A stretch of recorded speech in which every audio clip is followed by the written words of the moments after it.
Welcome back to the channel. In today's video, I'm going to let you know when a good time is to skim coat over a popcorn ceiling and when it's not a good idea. I'll also answer some of my most popular viewer questions about skim coating over popcorn ceilings. And if you stick around to the end, I'm going to show you how I did the first skim coat on this popcorn ceiling and give you some great skim coating tips along the way. Alright, so right off the bat, I want to put a disclaimer out about popcorn ceilings, whether you're going to be scraping them or if you're going to be skimming them.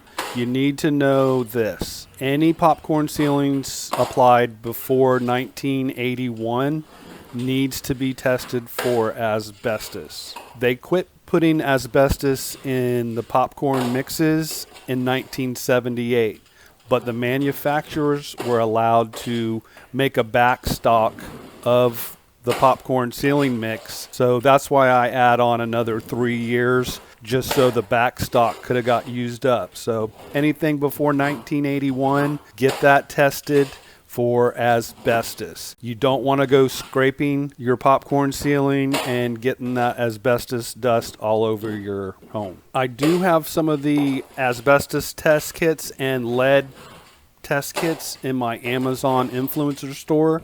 I have a link down below in the description, and I also have all the tools that I use in this video and all my other videos, so check that out after the video. If your popcorn ceiling has been painted over, there's a good chance that you can just go ahead and skim coat over it because it's difficult to get off when they've been painted over.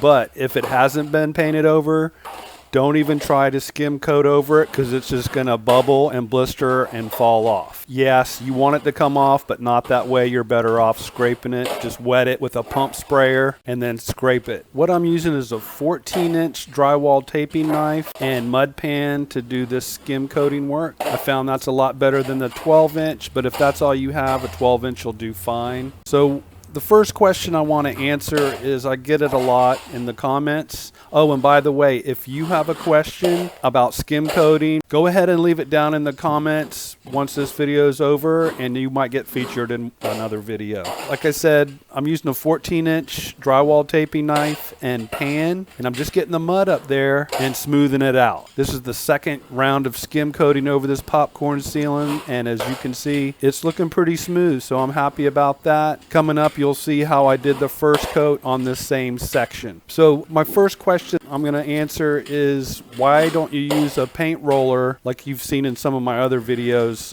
to apply the joint compound on this popcorn ceiling? Well, what will happen is you want to mix up your joint compound a little thicker than normal when you're doing a skim coat over a popcorn ceiling, simply because you want to get good coverage. If it's too soupy, you're going to end up doing 4 skim coats. So you want to keep some of the body of the joint compound while you're doing this over the popcorn ceiling. So that's why I don't use a roller. You'll also kind of over wet it, and also when you're rolling over it, it could pull the popcorn off. This is an old school popcorn that was done in the early 60s, and it's called vermiculite. So it's like hard as a rock, and it's been painted many times over the years, so there's nothing coming down on this ceiling whatsoever. Oh, and the joint compound that I'm using for this second coat, and actually the first coat, was an all-purpose joint compound.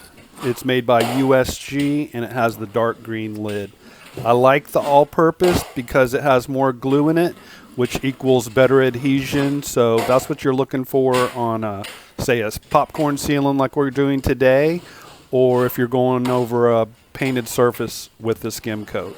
Question number 2, I get a lot in the comments. If I scraped off my popcorn ceiling and it went all the way back down to the drywall, do I need to skim coat my ceiling? Short answer is no, but depending on what you're going to do, like if you're going to texture the ceiling with, say, a skip trowel texture, you're probably good to go, but you definitely want to check your tape joints to make sure they're all still good and survived from the removal of the popcorn. But other than that, you're probably good to go without a skim coat. If you're going for a smooth surface, you're definitely going to want to skim coat that raw drywall after popcorn removal. Question number 3, how do I know if my popcorn ceiling's been painted or not? Well, that's pretty easy to determine. If you get a ladder and get to where you can touch the ceiling and just take your hand and just rub on it lightly, if you see any kernels coming off or any dust at all on your hand, you know your popcorn ceiling probably hasn't been painted, unless it's just really dusty from years and years. But chances are it hasn't been painted. If you go up and touch it and it feels real hard, then it's probably been painted, especially if there's no dust on your hand at all. So there's a good way to tell if it's been painted. If anybody else has a better way, let me know down in the comments. Question number 4, do I have to sand in between skim coats? No, you don't. I never sand in between skim coats. What you need to do is let your first skim coat dry for 24 hours.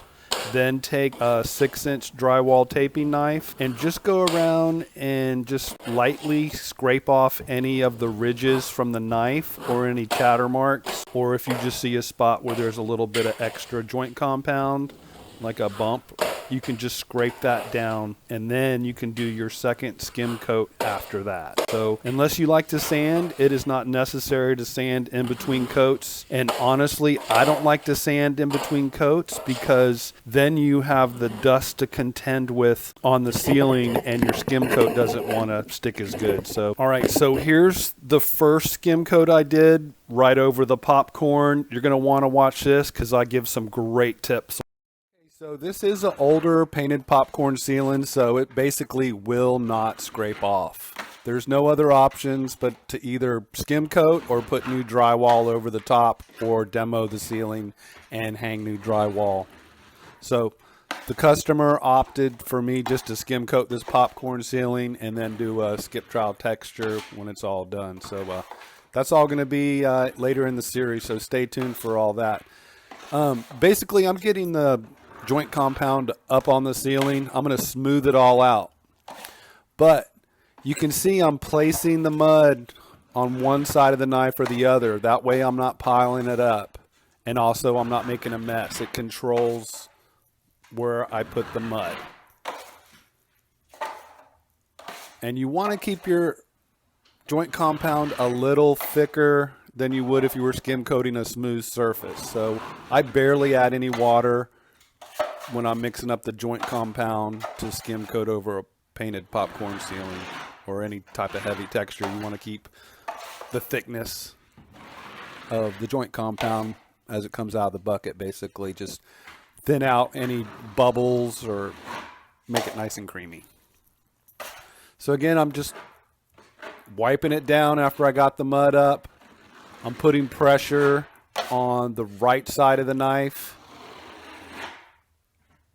and just lifting the left side so I don't leave a line.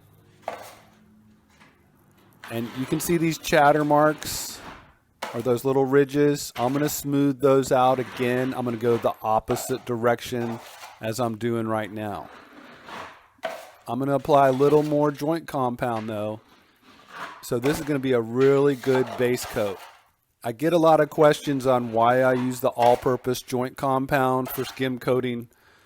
And the reason is there's a lot more glue in it, and so it's a lot stronger and the adhesion is a lot better.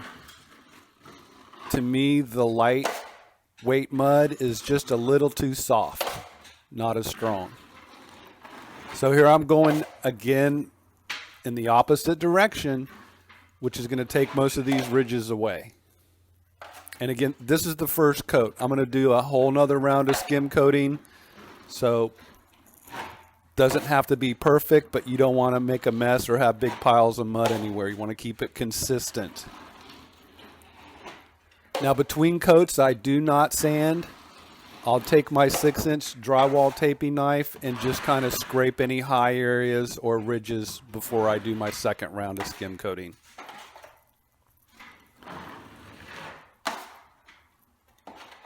As you can see, it turns out pretty smooth just on the first coat.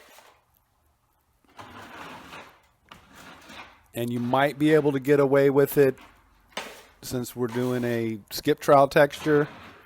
but I always like to do 2 skim coats. It just comes out a lot better. The good thing about it is if you're doing like a skip trowel texture, you do not have to sand the ceiling if you kept your coats tight. Maybe a little scraping on some ridges, and I do have a video that I'm going to be putting out of this project where I did exactly that, just scraped between the skim coats.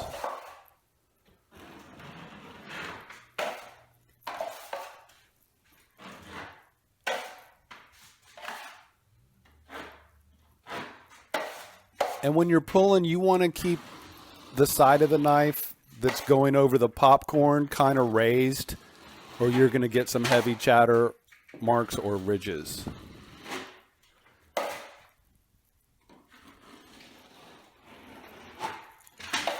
This will take, I give it 24 hours to dry. It'll probably dry a little sooner, but 24 hours for drying time is a good rule of thumb.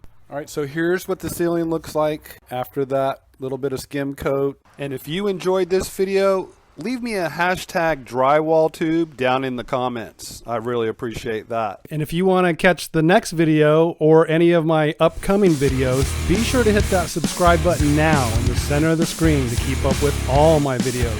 Follow me on Facebook, Instagram, Twitter, and TikTok. I'll leave some of my most popular video links down below in the description. Thanks so much for watching.